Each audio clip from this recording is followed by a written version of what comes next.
El Lazarillo de Tormes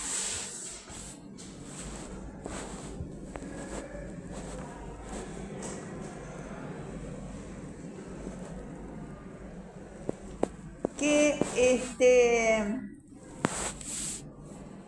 si bien no existe una total certeza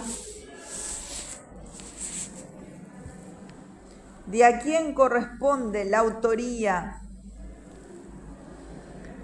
del Lazarillo de Tormes,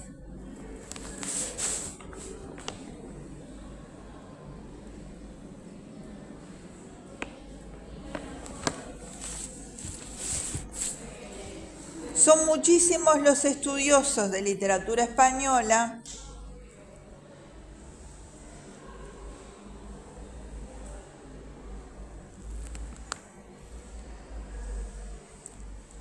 los que coincidieron en adjudicarle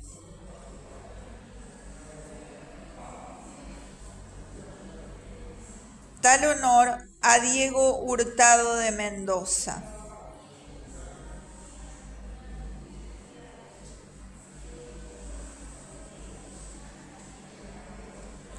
Que fue un poeta e historiador español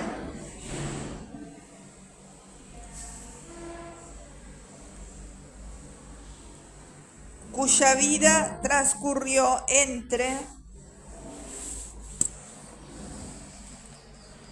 los años 1503 y 1575.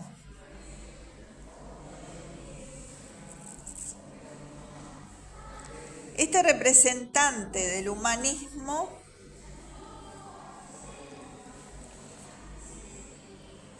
sobresalió en su época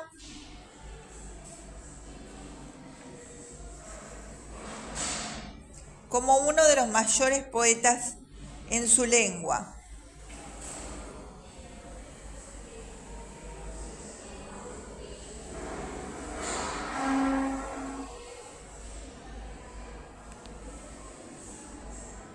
En el Lazarillo de Tormes, el lector se encontrará con un texto escrito en castellano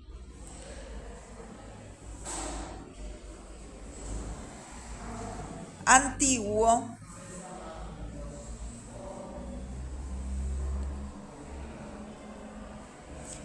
y las notas aclaratorias clarifican las palabras oscuras.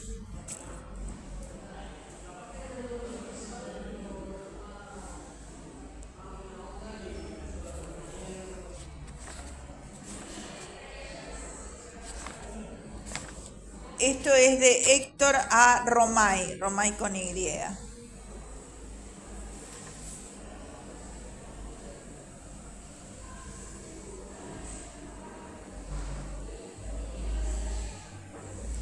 Bien. Elementos intrínsecos de la obra. El argumento. Lázaro de Tormes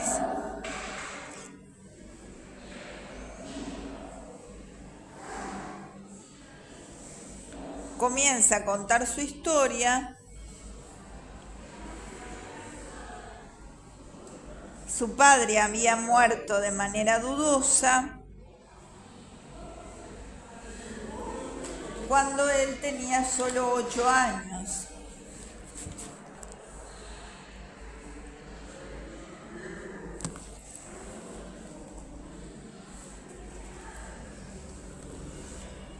Acuciada por el hambre, su madre se vio obligada a marchar a la ciudad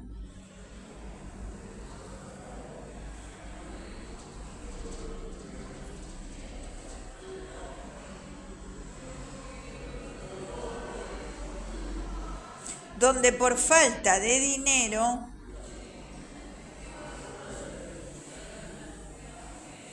entrega a Lázaro a un ciego como sirviente.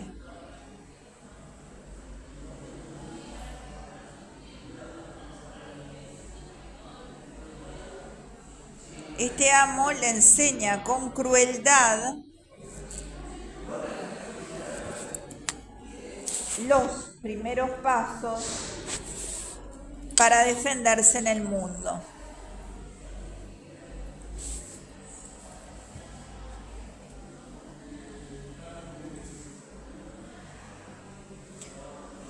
Los incidentes se suceden y Lázaro abandona al ciego.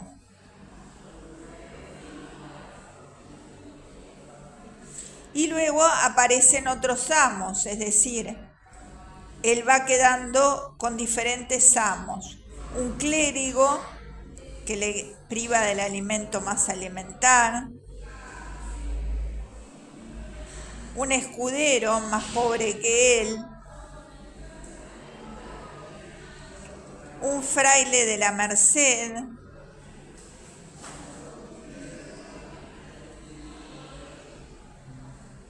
un buldero,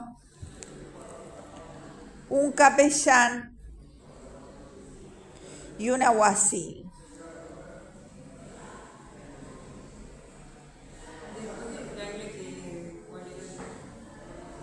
Un buldero que vende bulas, un capellán y un alguacil. Por último, Lázaro se independiza y trabaja de pregonero de vinos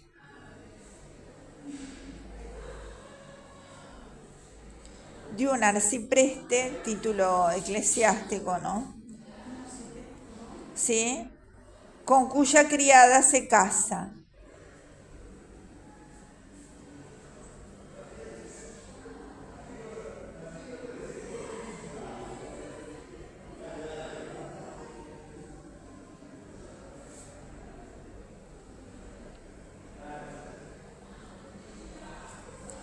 Y Lázaro siente con esto, es decir, con el casamiento de la criada, que ha llegado a la cumbre de sus aspiraciones.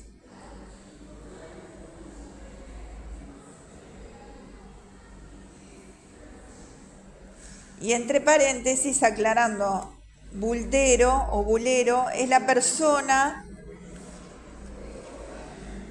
comisionada para distribuir las bulas de la Santa Cruzada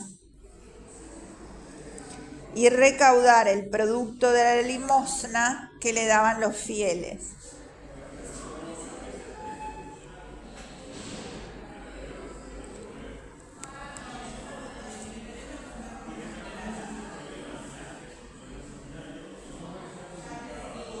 La bula es un documento pontificio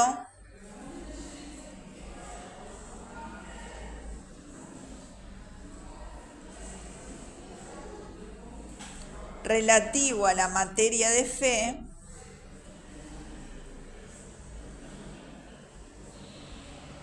concesión de gracias o privilegios o asuntos judiciales o administrativos expedido por la Cancillería Apostólica, autorizado por un sello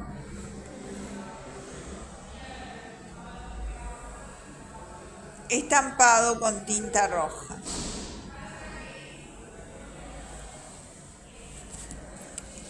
Es decir, eran documentos de la iglesia que a cambio de él, o sea, por ejemplo, si alguien había pecado o había hecho algo, vieron que hay varias circunstancias, le daba un papel con el perdón a cambio de un dinero del que lo pide.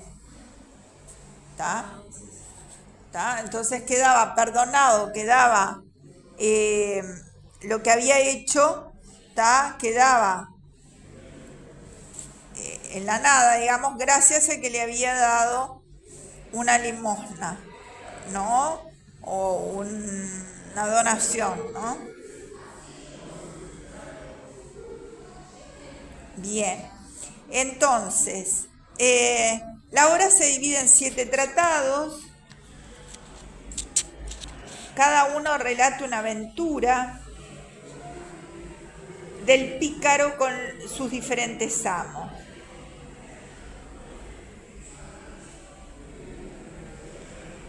Los 3 primeros son más orgánicos que los otros.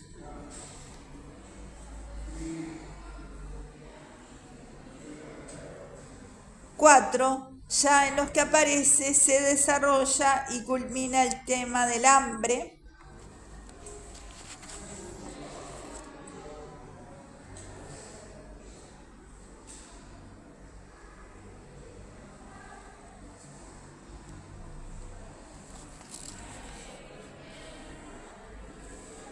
Lo que podría llegar a constituir un todo unitario.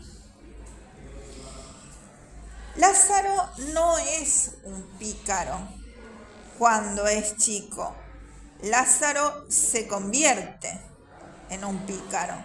Es decir, con todo lo que va sufriendo, se va transformando en un pícaro.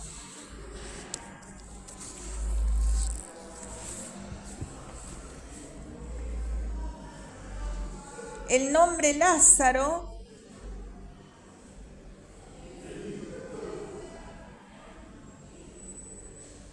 viene de la época bíblica, es hermano de Marta y María.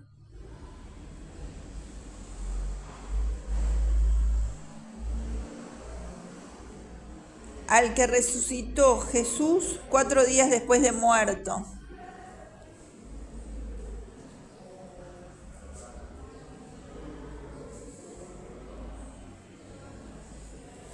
Bien, entonces, si quieren, leemos la primera parte, aunque sea, no sé hasta cuánto nos dará, pero para que tengan una idea ahí de cómo es la obra. No sé si la han leído ya.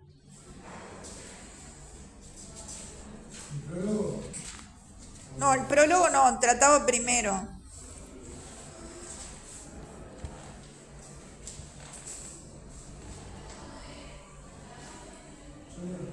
Bueno, te escuchamos.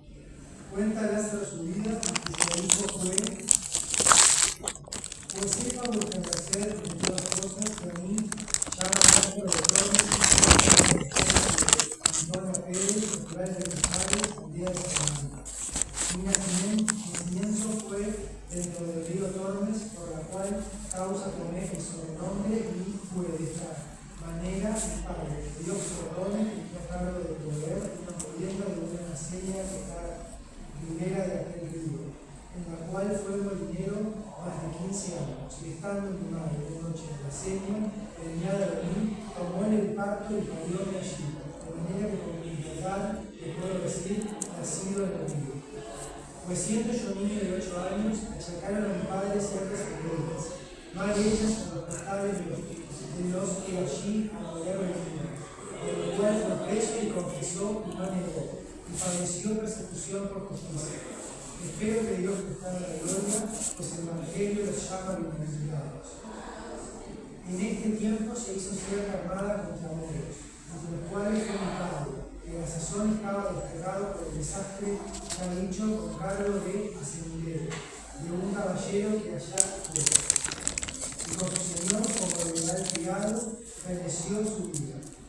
Mi viuda madre, como sin marido y sin abrigo se viese, determinó arrimarse a los pueblos, por ser uno de ellos, y vínose a vivir a la ciudad, y alquiló una casilla, y metióse a guisar de comer a ciertos estudiantes, y lavaba la ropa a ciertos mozos de caballos del comedor de la Magdalena, de manera que fue frecuentando las caballerizas. Ella de un hombre moreno, y aquellos que las bestias curaban, vinieron en conocimiento. Algunas veces se venía a nuestra casa y se iba a la mañana. Otras veces de día llegaba a la puerta, en el achaque de comprar huevos, y entrábase en la casa. Yo al principio de su entrada pesábame con él, y habíale miedo, viendo el color de más vieja que el mío. Mas entendí que con su venida mejoraba el comer, fuile queriendo bien, porque siempre traía pan, pedazos de carne y en invierno leños a que nos calentábamos. De manera que, continuando la posada y la conversación, mi madre vino a darme un negrito muy bonito, el cual yo brincaba y ayudaba a calentar.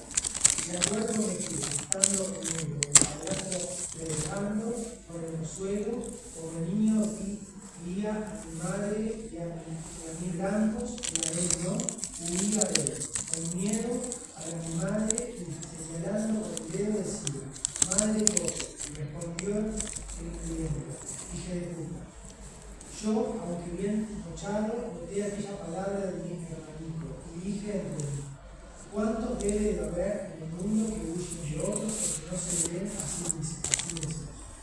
Quiso nuestra fortuna que la conversación del salde, que así se llamaba, llegó a oídos de Rollodor, y hecha esquiza hallóse que la mitad, por medio de la cebada que para las bestias le daban estaba, y salvados, leña, almohazas, mandires y las mantas y sábanas de los caballos hacía perdidas.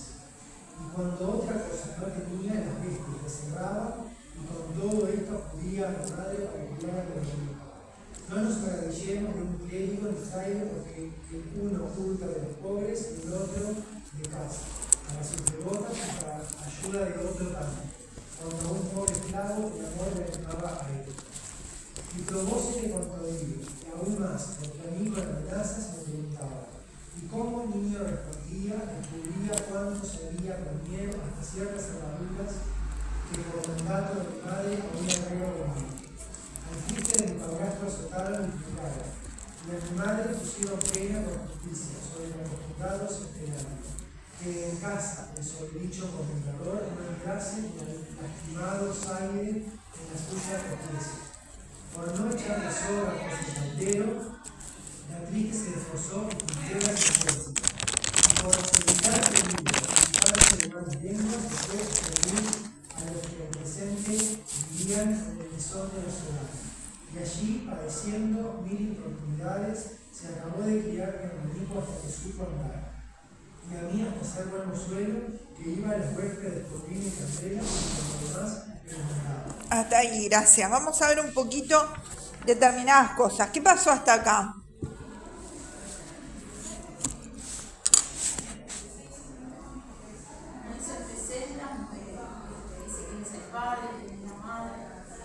Ahí está. Que nació en Salamanca, que fue dentro del río Tormes.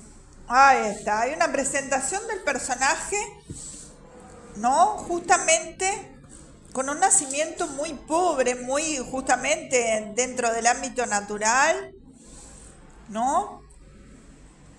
Y justamente tomó el parto y parióme allí. Es algo contado muy brevemente, ¿no? Como si algo fuese, como si fuese tan sencillo. Y en realidad el parto es larguísimo, en muchas horas, ¿no? De los dolores de parto, ¿no? Pero está sintetizado, ¿no? Y dice que como nació ahí cerca de la costa del río, puede decir nacido del río. Es una mujer en soledad, en la más absoluta soledad, que tiene a su hijo.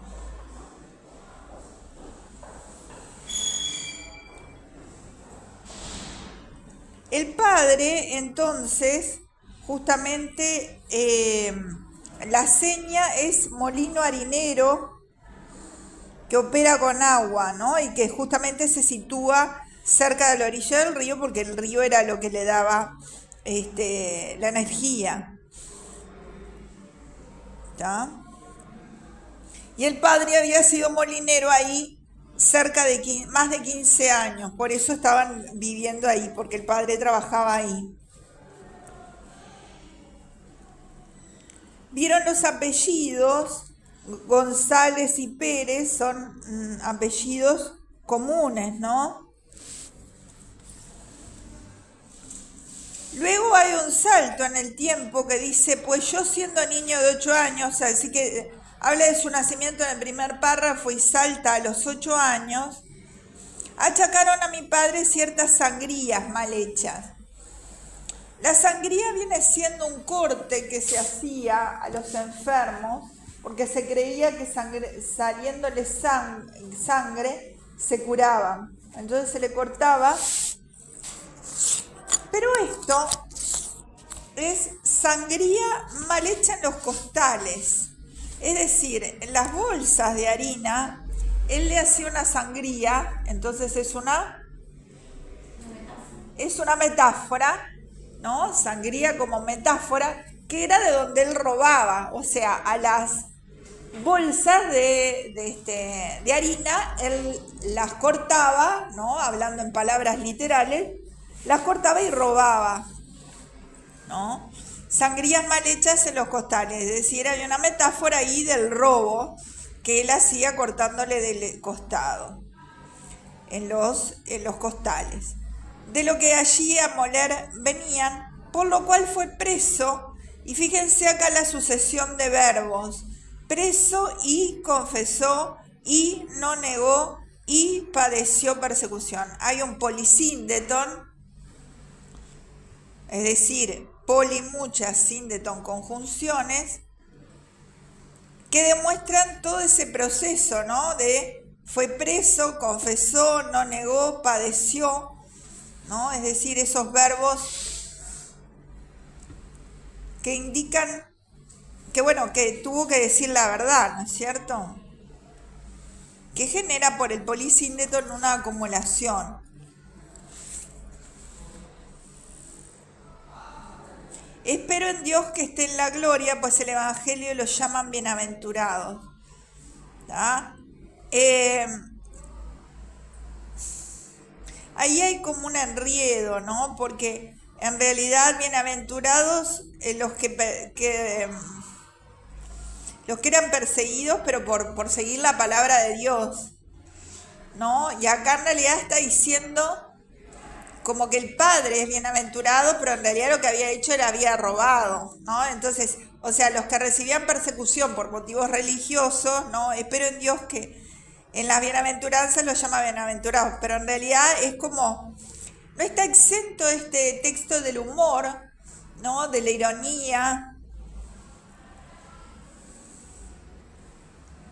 Bueno, y ahí habla que hizo cierta armada contra moros, entre los cuales fue mi padre. Estaba desterrado por el desastre y con cargo de al camillero allá se fue. Y con su señor como leal criado feneció su vida. Es decir, él murió en una batalla contra moros. ¿Tá? El padre.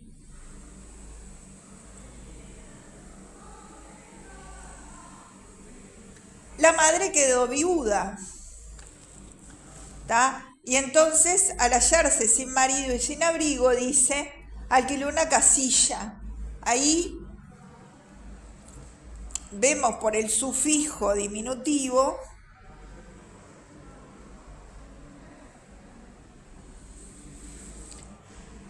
lo perentorio, lo que sería algo muy humilde, ¿no? No es una casa, es una casilla. Entonces se metió a guisar y a dar de comer a ciertos estudiantes. Allí entonces conoció en las caballerizas un moreno y primero él le tenía miedo por el color y el mal gesto, es decir, tenía como un gesto desagradable o que a él le parecía desagradable de chico, pero ¿no? Ahí entonces con la venida mejoraba el comer, fuile queriendo bien, porque siempre traía pan, pedazos de carne y en invierno leños a los que nos calentábamos. Es decir, que primero le tenía miedo, pero como era muy bueno que traía comida, ¿tá? Y leños para calentarse, le fue queriendo bien. Y la cuestión es que al final tuvo un hermano, ¿no? ¿Y qué pasa con el hermano? El hermano dijo, madre Coco, y entonces ahí vieron las malas palabras, ¿no? Y justamente la reflexión, es típico en Lázaro la reflexión, o sea, el pensamiento acerca de todo, ¿no? ¿Y qué piensa él? Dice madre Coco cuando él, el padre era oscuro, pero él era un poco más claro, ¿no? Por ser mestizo, pero dice, ¿cuántos debe haber en el mundo que huyen de otros porque no se ven a sí mismos? Es decir, que el hermano tenía el mismo color, ¿no? Y le dijo Coco, Coco es como Cuco, ¿no? Como que le daba miedo. ¿Entienden la idea? ¿Y cuántos debe haber en el mundo que huyen de otros porque no se ven a sí mismos, ¿no? Es decir, la reflexión profunda, la reflexión en todos los momentos ligada a la trascendencia del momento. Bueno, ¿qué pasó con este Zaide? Para traer plata a la casa, él vendía, ¿no? Y descerraba a los caballos y vendía esas cosas para traer plata a la casa. Pero, lo azotaron y pringaron y lo pusieron en justicia, ¿tá? Entonces la madre, por no echar la soga tras al caldero, es decir, creo que este dicho ya lo vimos en el Cid, puede ser, por no echar o en la Celestina, por no echar la soga tras el caldero, en la Celestina, es decir, que no se fuera todo, ¿no? Hablábamos de los pozos y la caldera de agua que se ponía el caldero para recoger el agua, ¿no? Si se echa la soga tras el caldero se pierde todo. Así que ahí hay un dicho popular que justamente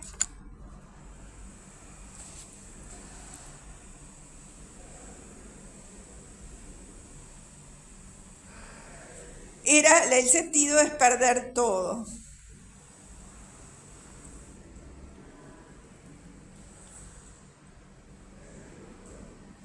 Y padeciendo 1000 importunidades que hay allí. Una hipérbole. Una hipérbole. Y padeciendo 1000 importunidades, se acabó de criar mi hermanito, hasta que supo andar, y a mí hasta ser buen mozuelo, que iba a los huéspedes por vino y candelas y por lo demás que mandaban. Es decir, que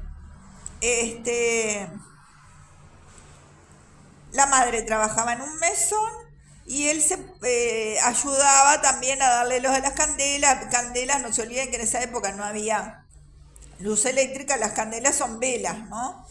Y le alcanzaba las velas, el vino, ¿tá? Y lo que le mandaban. Bien, hasta ahí entonces es la parte de él con su madre y bueno, y su hermano, lo que acabamos de ver. Ahora es que va a venir la parte del ciego. ¿Quién quiere leer allí un poco? En este tiempo vino a posar.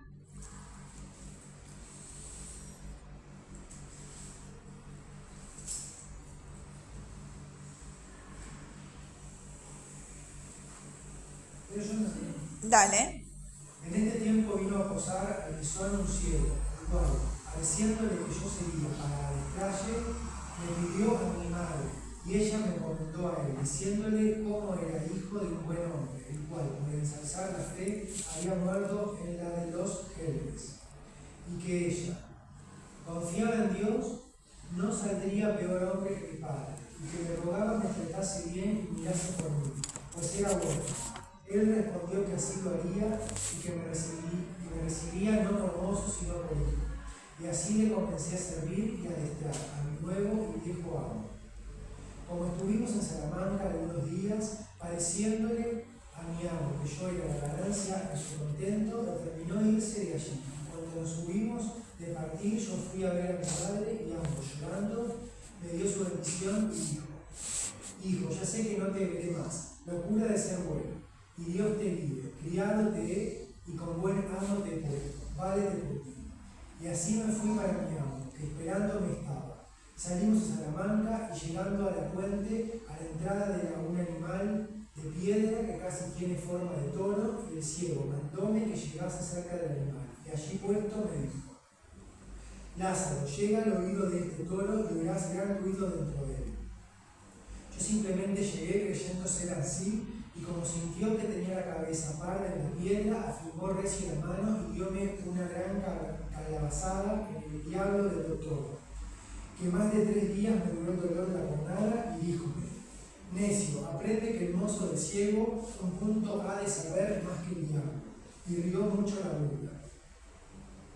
Parecióme que en aquel instante desperté de la simpleza en que como niño dormido estaba. Dije entre mí: verdad dice que me punta llevar el ojo y analizar, pues solo soy y pensar como me sepa valer. Comenzamos nuestro camino. Vamos a ver hasta ahí, gracias. ¿Qué pasó ahí? Bueno, el primer encuentro que tuvo con el nuevo amo Sí. fue también, digo, tuvo una mala experiencia porque recibió un golpe, ¿no? Lo hizo golpear. En realidad fue como una especie de enseñanza, ¿no? Ahí está. Hay que transmitir, porque dice, el necio aprende que el mozo del ciego junto va a saber más que el diablo, ¿no? Ahí está como transmitiendo, como que lo va como de a poco despertando en su, digamos, en su ingenuidad de niño, ¿no? Ahí está, ¿no? Es una forma de aprendizaje por la maldad, Sí. por el Que sufrimiento, la vida no es... por el golpe, ¿no? Es decir, que es muy condenable, ¿no? Porque, ¿no? Entonces, desde acá es que empieza a vivir con el ciego, ¿está? Y la mamá se lo dio, vamos un poquito para atrás sobre el principio que leyó él, ¿no? Vieron que los ciegos necesitan justamente de Lázaro, vino el nombre Lazarillo, que hasta el día de hoy se usa. O sea, de esto es que al que guía al ciego se lo llama Lazarillo, del texto. ¿Está? Fíjense qué importantes los textos literarios. La Celestina, que quedó hasta hoy la que une gente, con también Lazarillo, el que guía al ciego. Bien. Entonces dice que se lo pidió a la madre, ¿tá? Y la madre se lo dio diciéndole que lo cuidara y que era huérfano y que no sería peor que el padre. Y no dijo que era ladrón, dijo que había muerto en la batalla, ¿tá? Y confiaba en Dios que no sería peor hombre que él, ¿tá? Respondió que así le haría, me recibía no por mozo, sino por hijo. Es decir, él le dice a la mamá que lo va a tener como un hijo, ¿no? Cuando después no es así, ¿no? Porque justamente lo va a maltratar y a enseñar entre comillas, pero por el maltrato, ¿no es cierto? Y así le comencé a servir y a adiestrar a mi nuevo y viejo amo. Ahí hay una antítesis entre nuevo y viejo. ¿Por qué nuevo? Amo.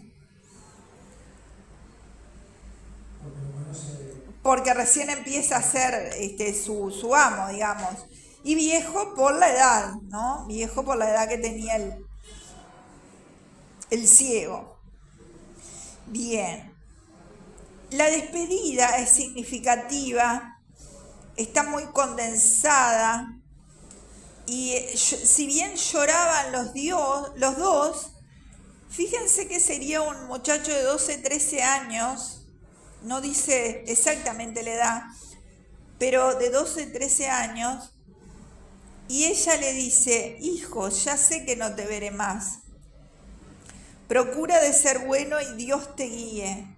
Criado te he, es decir, que a los 12, 13 años se desprende del criado te he, y con buen amo te he puesto, válete por ti, ¿no? Es decir, ese imperativo válete por ti, es decir, bueno, quedás a la merced de ti mismo, ¿no? Y con buen amo te he puesto, ¿no? Cuando en realidad el ciego es pobre, o sea, no lo puso con un buen amo, lo puso con una persona despiadada, que además era pobre, que pelean por la comida.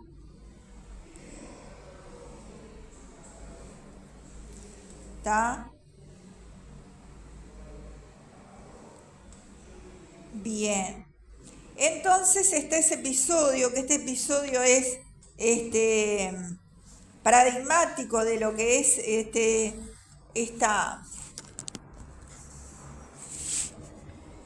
tipo de enseñanza, ¿no? Que entonces era un toro de piedra, ¿no? Y justamente le dice que le miente, ¿no? Llega al oído de este toro y oirás algún ruido dentro de él. Es decir, que llegue al lado del toro y le vas a dar un ruido adentro. Él entonces llega así, yo simplemente, ahí da la simpleza, la inocencia de él.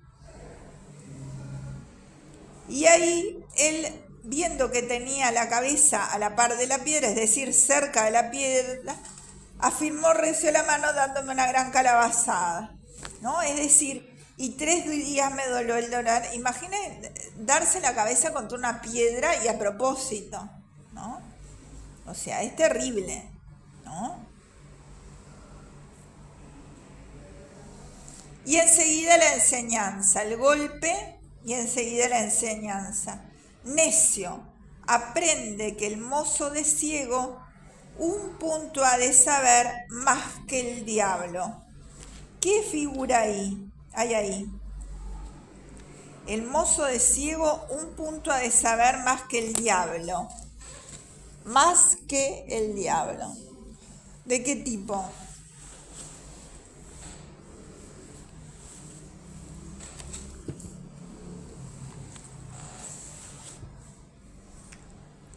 Si dice más que el diablo, ¿qué es?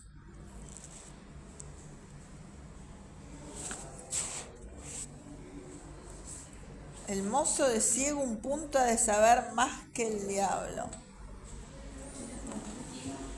Es una comparación cuantitativa de superioridad, ¿no? Un punto ha de saber más que el diablo. ¿Está? Es decir, ¿qué quiere decir esa comparación cuantitativa de superioridad? Que el mozo de ciego, ¿está? Lo que está evaluándose es el saber, y tiene que saber más que el diablo, es decir, el diablo asociado a lo más malo que se conoce, a lo peor, ¿no? Y el mozo de ciego tendría que saber más que el diablo, más que entonces lo peor que hay. ¿Está?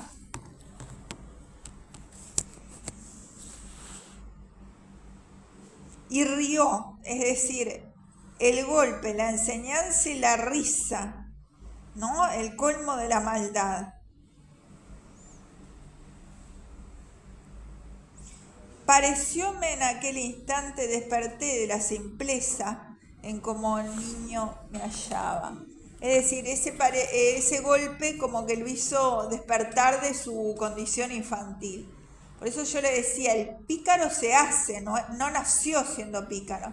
Él se va transformando en un pícaro, ¿tá? Y este es el punto de partida. Dije entre mí, la reflexión siempre en su interior, ¿no? Verdad dice que me cumple avivar el ojo y avisar, pues solo soy y pensar cómo me sepa valer. Fíjense la importancia de esto, ¿no? ¿Qué quiere decir avivar el ojo?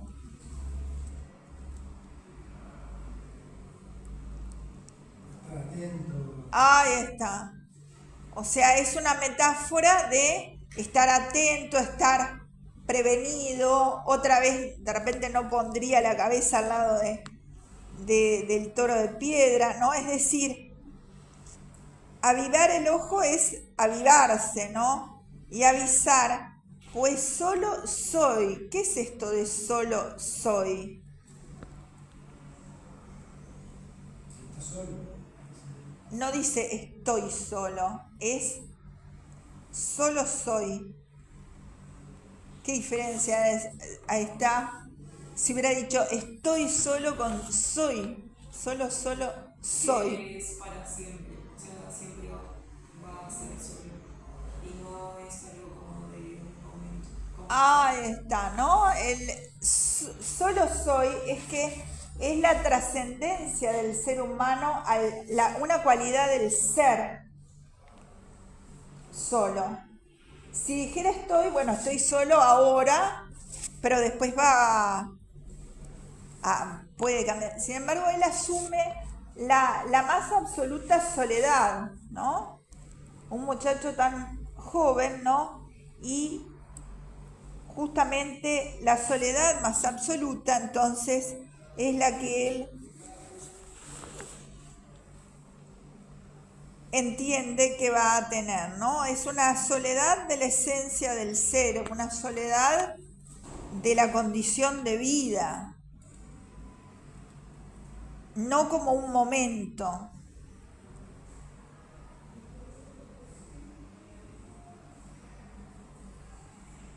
Y pensar cómo me sepa valer, es decir, y pensar cómo voy a hacer con todas estas circunstancias y cómo continuar, ¿no? Es ahí que se va transformando en pícaro, es decir, avivando, ¿no? Siendo más desconfiado, etc.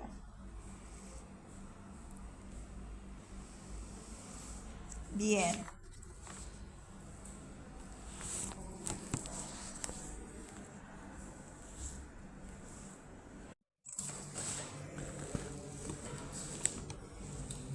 Comenzamos nuestro camino. Comenzamos nuestro camino y en muy pocos días me mostró Jericónse, y como me viese de buen ingenio, colgaba segullo y decía: yo oro ni plata no te la puedo dar, mas avisos para vivir mucho te mostraré. Y fue así que, después de Dios, me dio la vida, y siendo ciego me alumbré y adestró en la carrera de mi vida.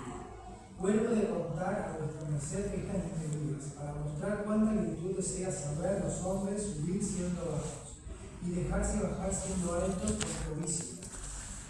Pues tornando al bueno de mi ciego y contando sus cosas, vuestra merced sepa que, desde que Dios crió el mundo, ninguno formó más astuto ni sagaz.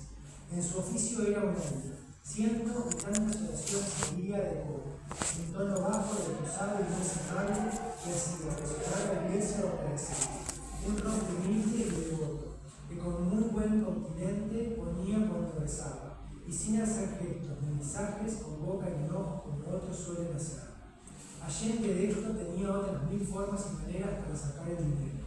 Decía saber oraciones para muchos y diversos efectos, para mujeres que no parían, para las que estaban de parto, para las que eran mal casadas, que sus maridos las quisiesen bien. Echaba pronósticos a las preñadas y podía hijo o hija, pues en caso de medicina decía que la lengua no supo la mitad que a la muela desmayos, males de madre. Finalmente nadie le decía padecer alguna pasión, que luego no le decía: haced esto, haréis esto otro, coged tal cosa, tomad tal haréis. Con esto andábase todo el mundo tras él, especialmente mujeres, que cuanto les decía, creían. De estas sacaba él grandes provechos con las artes que tenía, y ganaba más en un mes que 100 ciegos en un año. Mas también quiero que sepa vuestra merced que, con todo lo que adquiría, tenía, jamás tan avariento ni mezquino hombre no vi, tanto que no me mataba a mí de hambre, y así no me desviaba de lo necesario. si con mi sotileza y buenas manos no me supiera remediar, muchas veces me inclinara adelante.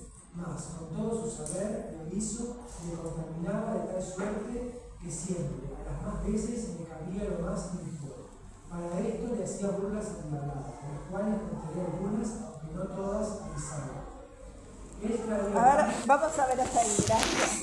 Fíjense que entonces acá él está diciendo cómo es el ciego, cómo es.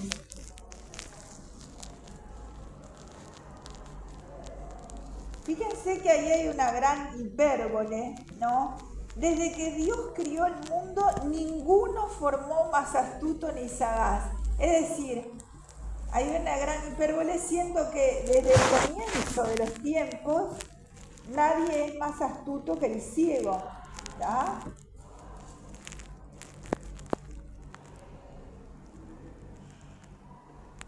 En su oficio era un águila, ¿tá? ¿Ahí qué hay? Ahí está, es una metáfora, ¿no? ¿Qué quiere decir es un águila?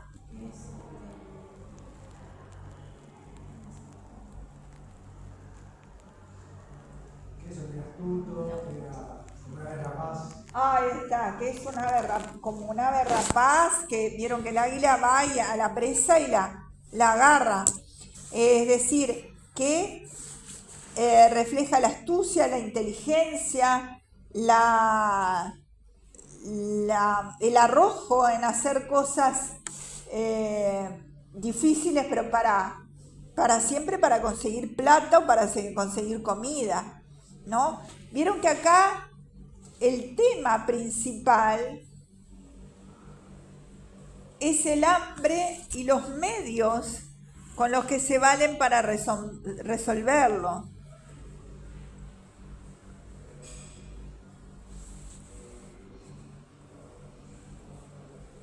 Este es el gran tema, el hambre, ¿no? Y los medios, es el gran tema que lleva al personaje central a realizar sus acciones.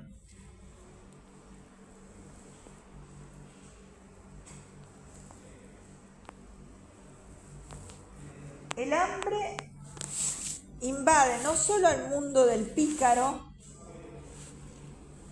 sino al de sus amos.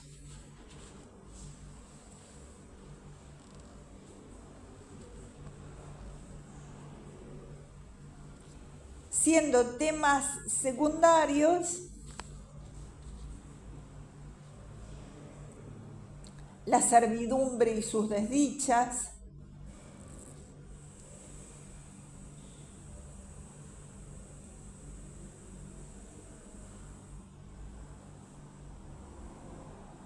el abandono, las apariencias, la avaricia, el resentimiento, la venganza, la mentira y la estafa, la ausencia del honor, la traición y en general el tema del amor está ausente en la novela picaresca.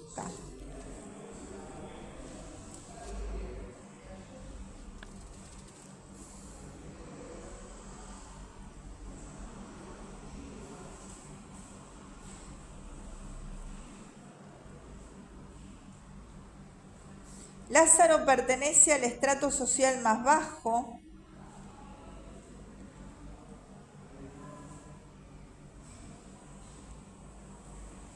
al principio, como vimos, es sin malicia, pero se va deteriorando por los golpes que recibe.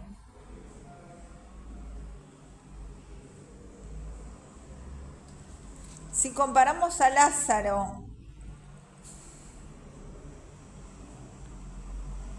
con otros héroes de diversos tipos de novela,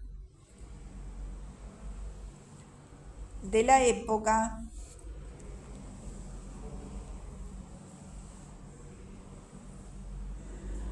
como ser la caballería y la pastoril, el pícaro aparece como un antihéroe.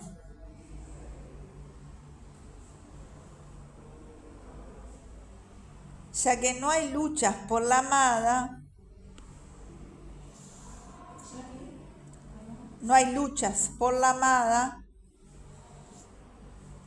ni paisajes campestres idealizados.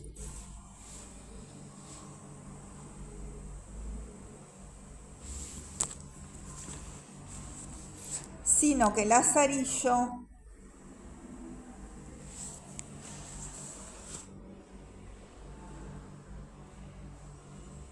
anda errante por la vida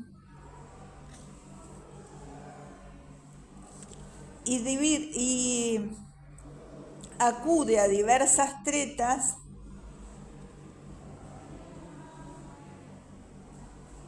para sobrevivir.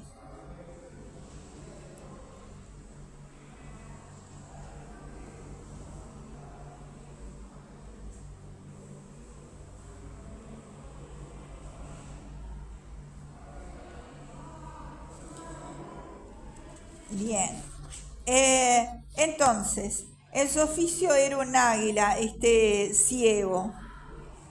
Y ven que hay otra hipérbole cuando dice, tenía otras 1000 formas y maneras de sacar dinero. Acá está hablando de todo lo que se dedica el ciego y dice que, no se olviden que antes no es como ahora que está la ecografía, entonces echaba pronóstico a las preñadas y traían hijo o hija,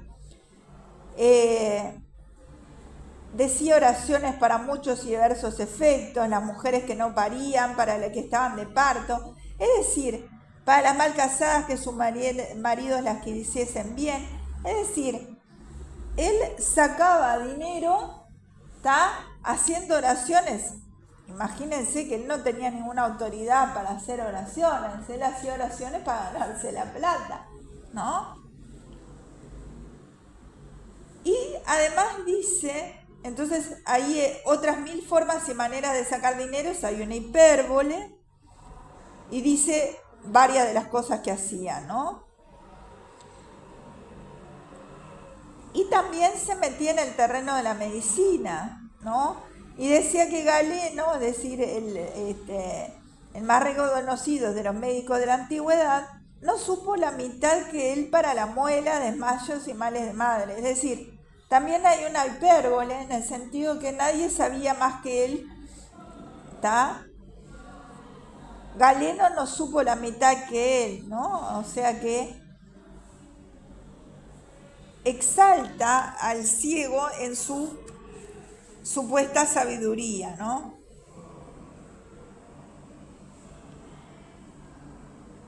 Y él hacía curar con hierbas, haced esto, hacéis lo otro, cosed tal hierba, tomad tal raíz. ¿Tá? También vieron que hay como una idea de fingimiento, porque dice que el rostro humilde y devoto cuando rezaba, ¿no? Es decir, cómo hay toda una idea de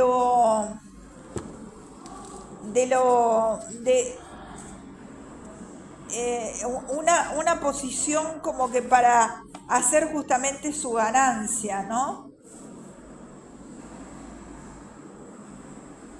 Bien. Y ganaba más en un mes que 100 ciegos en un año. ¿Qué hay ahí?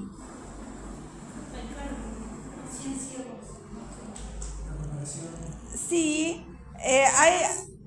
¿Cómo?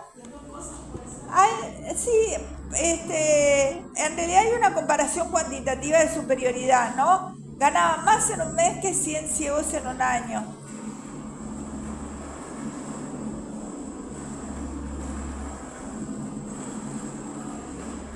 Que también entonces está dándole a él como un prestigio, por las cosas que hace, ¿no? Bien, ¿quién quiere seguir leyendo allí un poquito? Dale. Él traía el pan. ¿Cómo? Que él traía el pan. Como yo lo voy siguiendo después. No, más bien quiero que se sepa, creo que ahí dejaste, creo.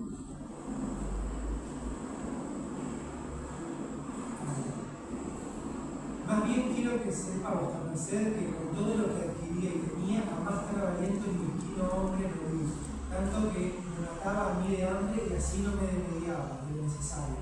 Digo verdad, si con mi sutileza y buenas manos no me supiera remediar, muchas veces me finara de hambre, mas con todo su saber y aviso le contaminaba. De tal suerte que siempre, a las más veces, le cambié lo más y mejor. Para esto le hacía burlas endiabladas, de las cuales contaría algunas, aunque no todas en mi sabio. Él traía el pan y todas las otras cosas en un fardel de lienzo que por la boca se cerraba con una argolla de hierro y su candado y su llave. Y al meter de todas las cosas y sacallas, era con tan gran vigilancia y tanto por contadero que no bastaba hombre en todo el mundo hacerle menos una migaja. Mas yo tomaba aquella herencia que él me daba, la cual en menos de 2 bocados era despachada. Después que cerraba el candado y se descuidaba, pensando que yo estaba entendiendo en otras cosas, por un poco de postura, que muchas veces de un lado del fardel descosía y tomaba a cocer, sangraba el amarillento fardel, sacando no por taza pan, mas buenos pedazos, torreznos y longaniza. Y así buscaba conveniente tiempo para rehacer, no la chaza, sino la endiablada falta que el mal ciego me faltaba. Todo lo que podía cesar gustar traía en medias blancas, y cuando le mandaban rezar y le daban blancas, como él carecía de vista, yo había el que se la daba amagado con ella, cuando yo la tenía lanzada en la boca y la media aparejada, que por presto él echaba la mano, yo iba de mi camino en la mitad del justo precio. Quejábanse del mal ciego, quejábaseme el mal ciego, porque al tiempo luego conocía y sentía que no era blanca entera, y decía, ¿qué diablos es esto? Que después que conmigo estás no me dan sino medias blancas, y de antes una blanca y una maravedí hartas veces me pagaba. En ti debe estar esta desdicha. Bien, ahí, pero hasta ahí, gracias.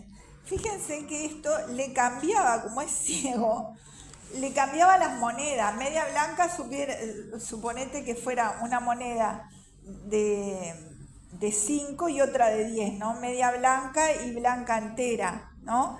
Entonces él, como carecía de vista, entonces él agarraba y se las cambiaba por media blanca. Entonces, claro, iba teniendo una ganancia, ¿no? Y él dice, ¿qué diablos es esto, no? Que después que estás conmigo no me dan sino medias blancas. Y de antes blancas enteras, es decir, antes le daban una moneda como si fuera de 10 y ahora le dan de 5. Y es que él se las cambiaba.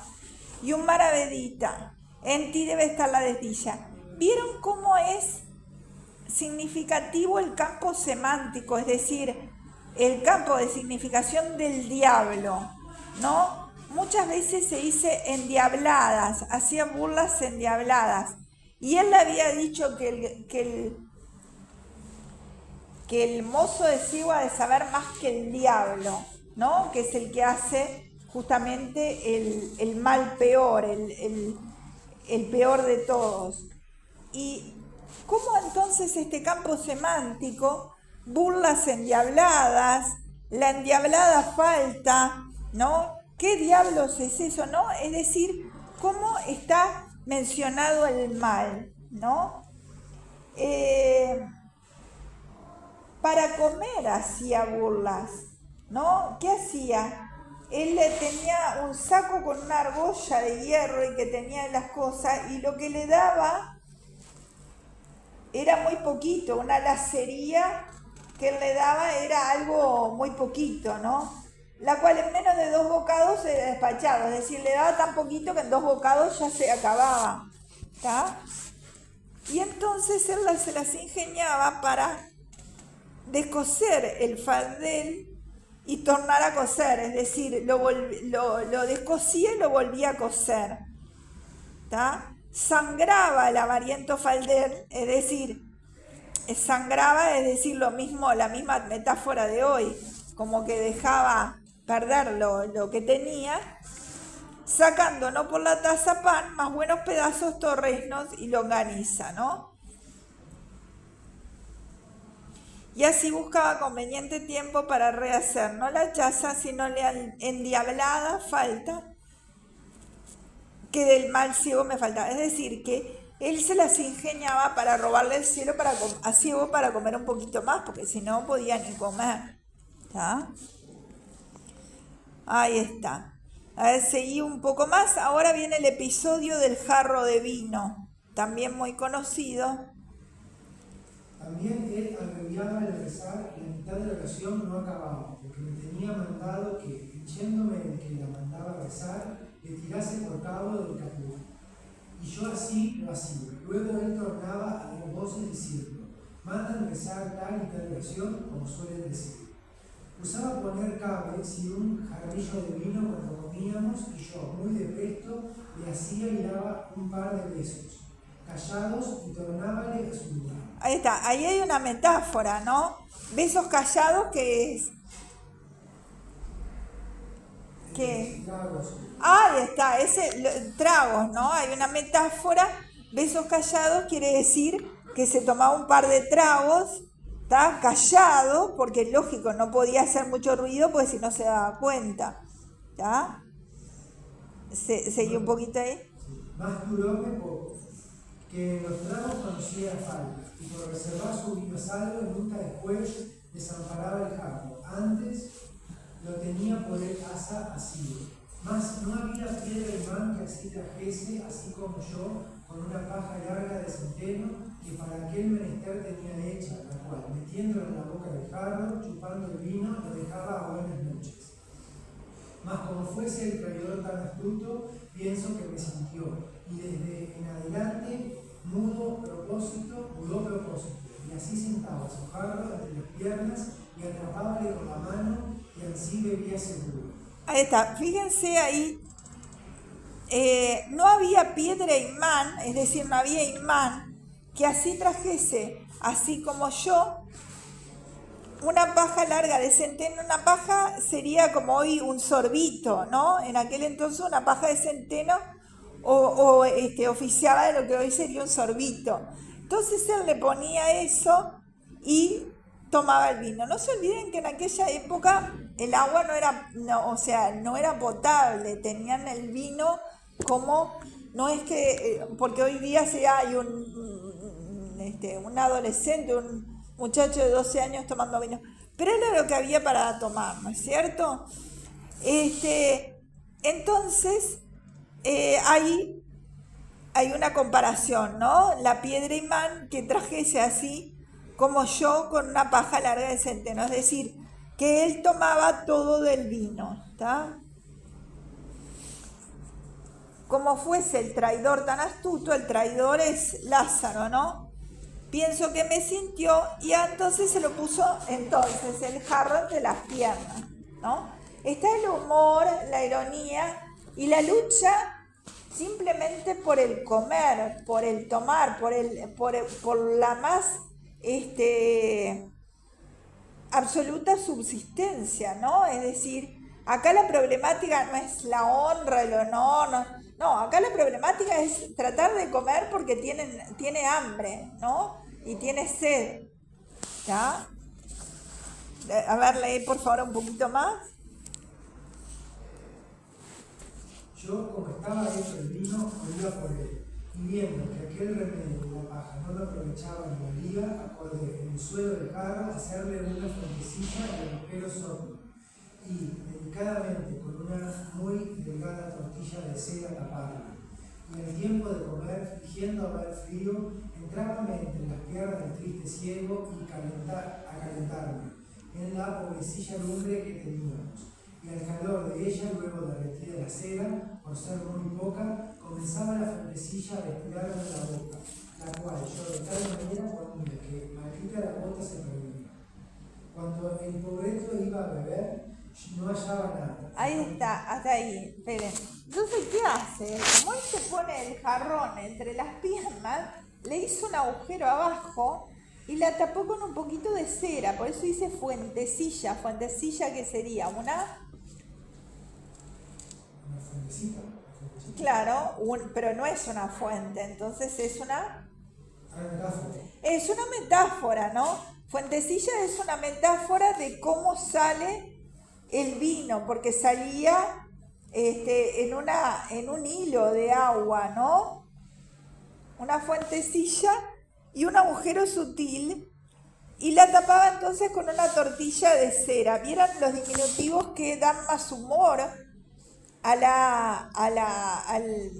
lo que viene diciendo, ¿no? Y todavía se entraba entre las piernas del triste ciego, es decir, como que se ponía abajo si él tenía el jarrón así, él se ponía abajo, y entonces con el fuego que tenían se derretía la cera, y allí entonces empezaba a caer el vino, y cuando él quería tomar, cuando él iba a beber, no hallaba nada, ¿está?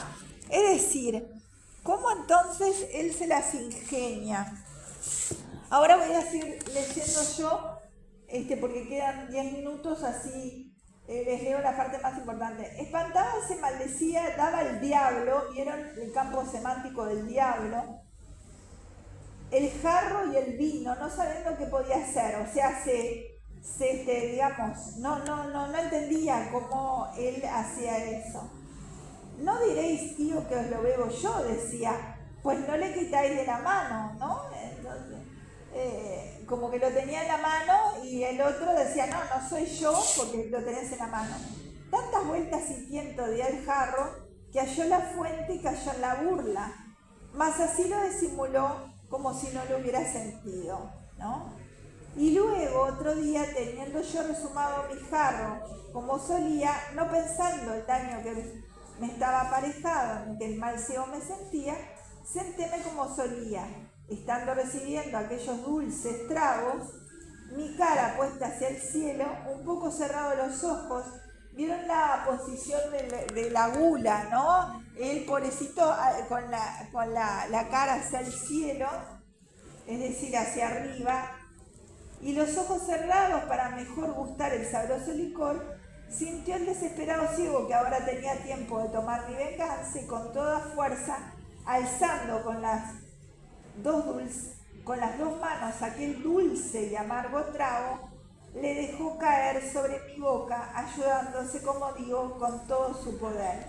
De tal manera que el pobre Lázaro, que de nada esto se guardaba, antes como otras veces estaba descuidado y gozoso, verdaderamente me pareció que el cielo con todo en él se me caía encima. Es decir, el ciego se dio cuenta y le dio bien fuerte el golpe en la cara de él, que estaba así para arriba, entre las piernas de él. ¿Qué? ¿Entienden? Acá cuando dice dulce y amargo trago es una antítesis, ¿no? Ahí está. Dulce y amargo. Dulce sería dulce por el sabor, por la dulzura de tomarlo, y amargo porque justamente el jarro fue lo que lo provocó el golpe, ¿no es cierto? Bien. Y le pareció, ahí hay una comparación, me pareció que el cielo con todo lo que hay en él se me cayó encima. Es decir, que fue tan fuerte el golpe que le pareció que todo el cielo se le caía encima. ¿Está? Desde aquella hora, salté un poquito, desde aquella hora quise mal al mal ciego. Y aunque me quería y regalaba, me curaba, bien vi lo que se había holgado aquel cruel castigo. Lavóme con vino las roturas que con los pedazos de jarro me había hecho, y sonriente se decía, ¿qué te parece, Lázaro? Lo que te enfermó te sana y te da salud. Es decir, las heridas se la sanaba con vino, ¿no? Y vieron la crueldad más absoluta de el ciego, ¿no? Que todo es burla, todo es ironía. Lo que te enfermó te sana, ¿no? El juego de antítesis, ¿no? Entre enfermar y sanar. Y te da salud, ¿está? ¿Qué pasa? Ahí vamos a saltear un poquito porque ya nos quedan unos minutos. Él, después de que pasan muchos de estos episodios, él resuelve dejarlo. Y dice, visto esto y las malas burlas que el ciego, estoy ya del final del tratado a 2 carillas. Determiné todo dejarle, como lo traía pensado y lo tenía en voluntad, con este postrer juego que me hizo, afirmélo más. Y fue así que luego otro día salimos por la villa a pedir limosna y había llovido mucho la noche anterior, es decir que si había llovido estaba todo medio resbaloso, ¿no?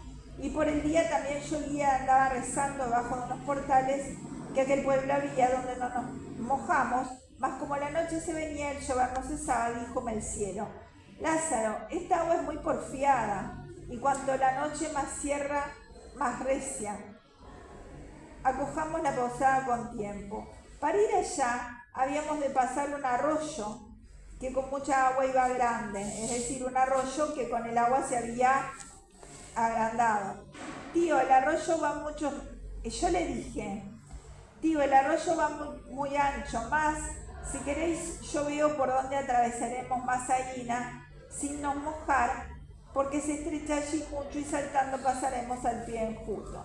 Parecióle buen consejo y dijo, discreto eres, por eso te quiero bien. Llévame a ese lugar donde el arroyo se angosta, que ahora es invierno y sabe mal el agua, y más llevar los pies mojados. Yo vi el aparejo de mi deseo, sáquele debajo de los portales y llévelo derecho a un pilar o poste de piedra, que en la plaza estaba, sobre el cual y otros cargaban saledizos de aquellas casas, y dígole, tío, este es un paso más angosto que hay en el arroyo. Como llovía recio y el triste se mojaba, con la prisa que llevábamos de salir de agua por encima de nos caía, y lo más porque Dios le cegó aquella hora el entendimiento, fue por darme de él venganza. Creyóse en mí y dijo, ponme bien derecho y salta tú el arroyo. Yo le puse bien derecho enfrente del pilar y doy un salto y póngame detrás del poste como quien espera tope de toro, y dije, sus, saltad todo lo que podáis porque deis de este cabo de agua. Aún apenas lo había acabado de decir cuando se abalanzaba el pobre ciego como cabrón y con toda su fuerza arremete, tomando un paso atrás de la corrida para hacer un mayor salto, y da con la cabeza en el poste, que sonó tan recio como si diera con una gran calabaza, y cayó luego para atrás medio muerto, y hendida la cabeza. ¿Cómo? Le dijo. ¿Y oliste la longaniza y no al poste? Olé, olé, le dije yo, y déjele en poder de mucha gente que lo había ido a socorrer. Y tomé la puerta de la villa, en los pies de un troto, y antes de la noche viniese, di conmigo en Torrijos. No supe más que Dios de él hizo, ni curé de lo saber. Quiere decir que acá, ¿qué pasó?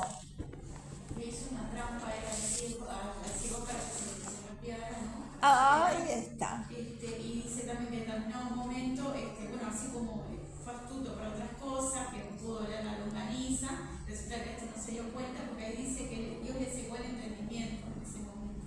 Ahí Ese está. momento no se dio cuenta. Ahí está. Que estaba tramando, digamos, el lazarillo. Ahí está, ¿no? Entonces, Así como fue Dios para otras cosas, ¿cómo es posible que ahí está. Ahí está. Fíjense que acá aquello de ser mozo de ciego ha de saber un punto más que el diablo. Él, con todo lo que pasa con el ciego y todas las maldades que le hizo, porque no leímos todo, nos faltó bastante, ¿no? Eso de la longaniza es que una vez él come longaniza y el otro le mete... le mete sacarle la comida de la boca, ¿no? Y le puso la nariz hasta la garganta y hace vomitar. Entonces, es espantoso, ¿no? Pero a la vez lo relata como gracioso. Porque si no fuera gracioso, si no fuera humorístico, no sería algo como no posible de leer, porque estamos hablando de cosas muy dolorosas en realidad, que si no la relatara con mucha viveza y con mucha, digamos, con mucho humor, ¿no? Sería muy angustiante leerlo si fuera otro tipo de relato, ¿tá? Así que lo que hace él para vengarse es ponerlo contra, le hace saltar el arroyo, le hace aproximarse al poste de piedra, diciéndole que ahí es más chico el arroyo y pueden cruzar, porque llovía. Y en realidad, él salta, va para atrás, y cuando se da contra el poste ahí, se cayó, fíjense, se cayó, se lastimó la cabeza, ¿tá? Sonó tan recio como si diera una gran calabaza, y cayó para atrás medio muerta y hendida la cabeza, es decir, se lastimó la cabeza. Es decir, esa es la venganza. Y el ciego en realidad consiguió su enseñanza, consiguió que él fuera más astuto que un diablo. Lo único que se le volvió contra él, ¿no es cierto? Y eso de Dios le cegó a aquella hora el entendimiento, justamente la metáfora que justamente implica la ironía, él que era siempre tan astuto, le cegó el entendimiento, es decir, y ahí sí la presencia de Dios, como en ese caso está mentado Dios como si fuera una justicia divina, ¿no? En relación a Lázaro. Dios le cegó el entendimiento, una metáfora, ¿no? Y entonces fue que siguió. Y también vamos a mencionar una comparación que dice, el pobre ciego como cabrón de toda fuerza remete, ¿no? Es decir, como una cabra que va contra algo, ¿no? Tomando un paso atrás de la corrida para hacer el mayor salto, ¿no?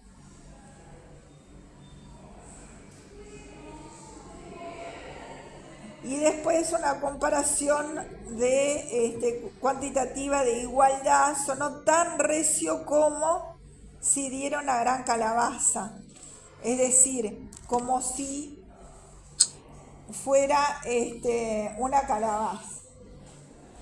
Bueno, y allí es que ni siquiera lo ayuda